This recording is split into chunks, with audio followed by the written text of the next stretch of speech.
Okay, so let's put this into practice. And remember when we talked about the fingers going successively up the fingerboard and we had the beginning of the A major scale? Well, we're going to play them now so you can hear how they sound. So I'd like you to take your violin, put it on your left collarbone, and remember your chin goes over the tailpiece, not the chin rest. Then what I'd like you to do, just kind of wave your fingers in the air. That shows me that you're nice and relaxed. And put your left thumb all the way at the end of the fingerboard. That's farthest away from your nose. Take your right thumb. Sounds like a hokey pokey, doesn't it? Then put it on the end of the fingerboard, on that corner. We don't want to put it on the bridge. We want to put it on the corner of the fingerboard.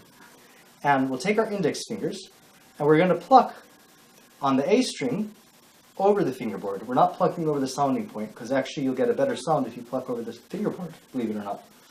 Then what we're going to do is we're going to pluck open A string, which means no fingers, and then we're going to pluck each finger one at a time. So let's pluck. That's the note A. Then put your first finger down across from your thumb on the A string. Make sure your finger's on the right string. Then pluck. That's the note B, because the note B comes after A in the alphabet, musically and non-musically. Now, we're going to do a whole step, because remember, we're doing the whole half-whole pattern. What comes after B? C sharp. Not C, C sharp.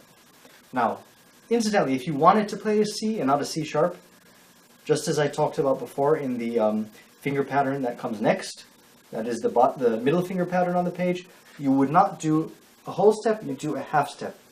That's regular C, but we're not interested. So we're only going to do a C sharp. So again, put a whole step between your first and second fingers.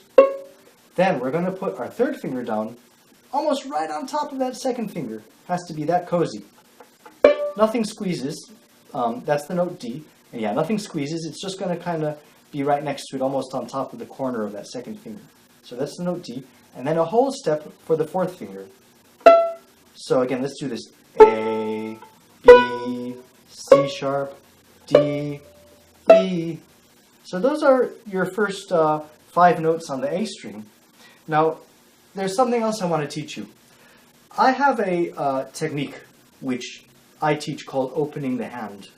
I'm not so sure every teacher teaches this because there's so many different ways to play violin. But I find this very important, especially for me, because I actually have found that with my pinky, which is not, I wouldn't say short, it's average, but I still have trouble reaching sometimes when I put down the fourth finger, and even sometimes the third finger. So I'm going to teach you a little technique. Now when I put down my third finger, I'm going to let go of the first and second fingers. And then when I put down the fourth finger, I'm going to let go of the first, second, and third fingers.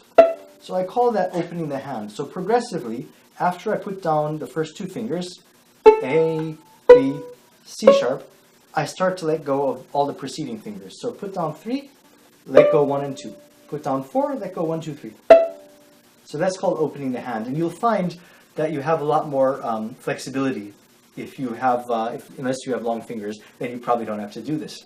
So I'm going to leave this up to you. Try it out a number of times. See which way works best for you.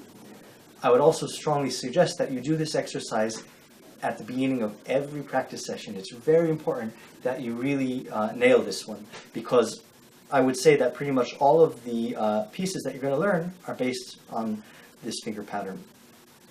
Next thing I want to just talk about quickly is the fact that when you play this finger pattern, you also need to make sure that you're in tune.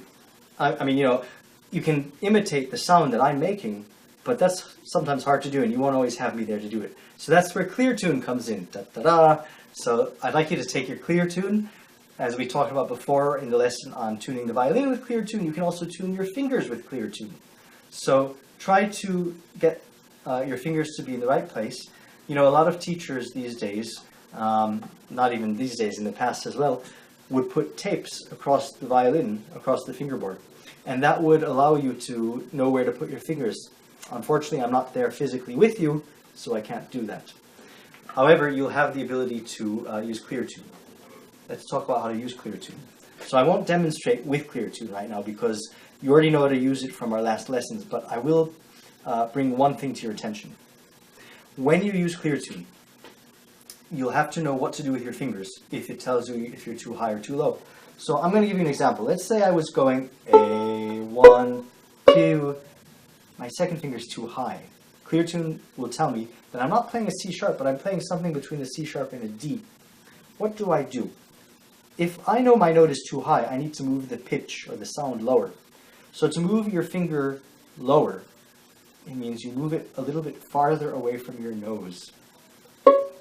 So we went from here to there. Again. We went lower. Lower is that way. Now, if we're too low, let's say we're going to play,